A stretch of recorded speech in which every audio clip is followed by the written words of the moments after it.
My watch be more Adom TV, Badwam Jumadino, so Yadanita Cotegua in Cranshan Sama, dear Brian or pay, and in my day assign Aberum, dear Sonia Badwam Cassian, some no near to your mobile Bettini, Mampeni and Dunquaku Fuado, and send be a nipper be cast cheer. Yatre Ghana this year do nummi and sa war demonstration be a 1 year, you know, a politics in tia no or Sinocrabi anymore. Ghana National Association, Emma small scale miners and so HRS was a bino anyone mushiani organized labor no na and Chenibia one more airball air war galam saying tia pese young from a good year to a Jumani name no one Macassa. No in Sembina no pay me de browse Adom TV, Badwam Cassia, or Shame Live or Facebook /Adom TV Extra, Go TV, A119, DSTV 280, Ko YouTube, Adom TV 2, Ubenya Cassia, Jumedia who doing in our ho. Nyabret now laptop no china log adomonline.com, Sansemi ni bebre kahoso, or adomonline.com, Abenya be akenkai. Fasida Emma the links. Ne konro ibako enugumiti so kama fefe mididi afia amankwa tamaklu afia ni die mientie said ensem ni chiremu no etie Ghana mampani na Adodankwa Akufo-Addo senokure bi animu se wono ama yache Ghana fo bi esan amanyo semunti de bi nokure bia enim ni nyina fa demonstrators ya womo twi mumume ekire se galamsey ese ye niema na wi ekire won su no won ban bi nti bambofo esusu se ntwa ye de won court ne ye de wato aposifo ekokumwe. Protest movements. We've seen a lot of protests. Some activists were arrested, put in jail. The opposition is saying you're trying to stifle dissent. I'm not responsible for jailing people in Ghana. The courts in Ghana are independent institutions, and they have been all through this period of the Fourth Republic. People misconduct themselves and they're brought before court. It's for the court to deal with them. That's not a matter. It has nothing to do about politics. It has nothing to do with the executive. And their behavior is what lands them in problem with the police and with the courts. It's not the protests. How can the president, who himself, his political career was aided by leading protests, have problems with protests? I don't have problems with protests. And nothing is done in Ghana to prevent people from airing their views on anything. Ghana Health Service said ne wanted to ankra 150 set 1 year shishemu and for measles and rubella vaccine and vitamin A supplement campaign now one more a year no October busumene de tosumi no won share asienra day one dia ba na wie Dr. Kwame Amponsa Achianu ya we programs manager ma expanded program on immunization one bote nyina ne sa won sie kire nsan kwhwe sa de na omo ye na papa anasa say enetie no so ne Adom kase etwaso to measles rubella and vitamin A pepepe nti eno na yesi akire ni akohwe se no kre yenya saa pepepe eno na make us a friend independent assessment e survey ayeye na eno so ho akade no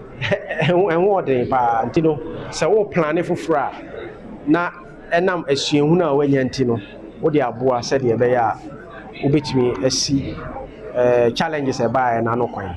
we ayade ayeye so ayi bia we campaign bia ese usi akire the independent team isi akire kohwe wo se obi ansi akire amehwe adwuma wo baye ni biara nti eno ka quality no ho nti omo baye ade no qualities because omo nim say obi be si akire abehwe nti omo baye adwuma no pepepe ye wa regime sa na so ye ntumi nka say ye di omo achia say omo be ka no kore nti yes so ye ni so be ka no kore but still e be kwa kohwe na say na inamienu no na enu no wanya for almost 40%. Anya report ni nyina so na enya ho which implies say koso baby ka say wantwi kakra bi wo baby but enu de normal de bia ehia sa aya na nti ase ni nya anya adwuma bu ano nte papa nti e ba sa ye ma mpenifo women's ni no to say district directors ni DHMT for no district health management team omusi akiri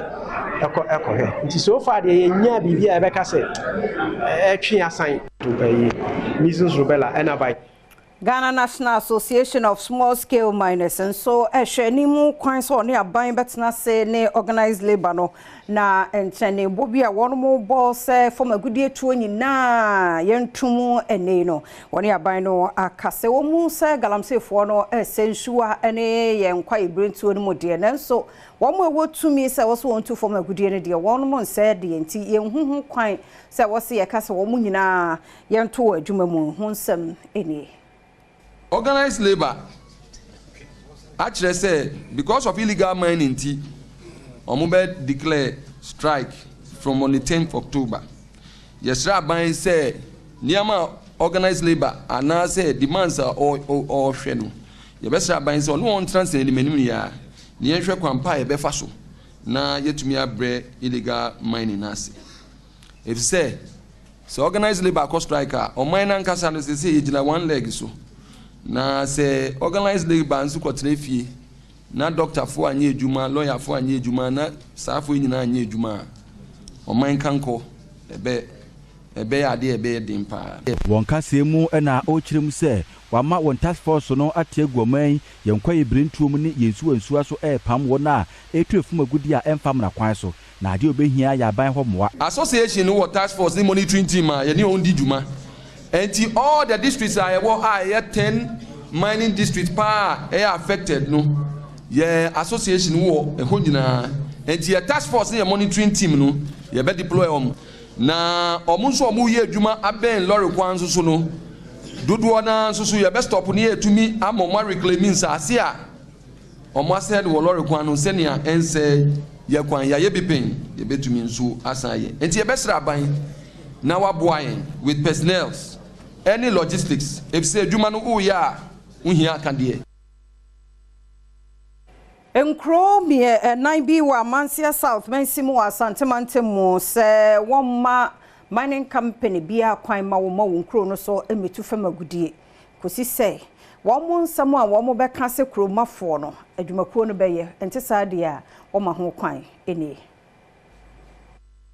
Mo ba ya no, wo mo fa enkra na adwuma. No mo ba so mo ntimi ntre yansa enka asade we pote e no ma ya makuroi anu nti no so mo so ye ba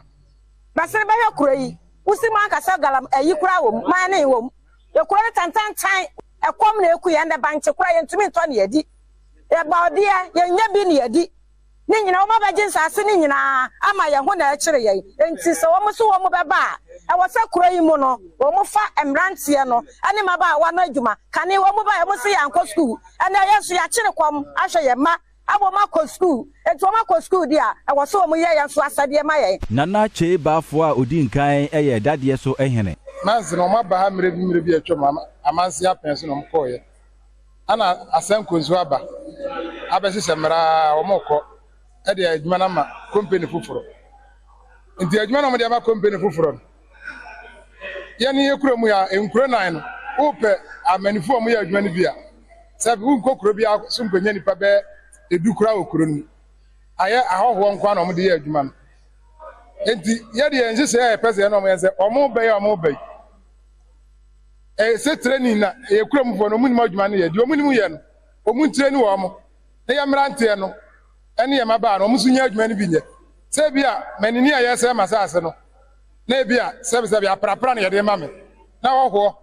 abeye adwuma papa no de skana akobo bra onkurum na yekuro na de bia nyekura sebe mansi wo mu ne eni se nkurofo wi Mayina no so na Adom TV Badwam kase na ha na bema kwan na no pe ye de siase da ne nkoma omre ne adaje koso na ne yentna afei ne yede de obonkrata no ba ne online de no ti ye nche be 2 minutes ye besaba yeda se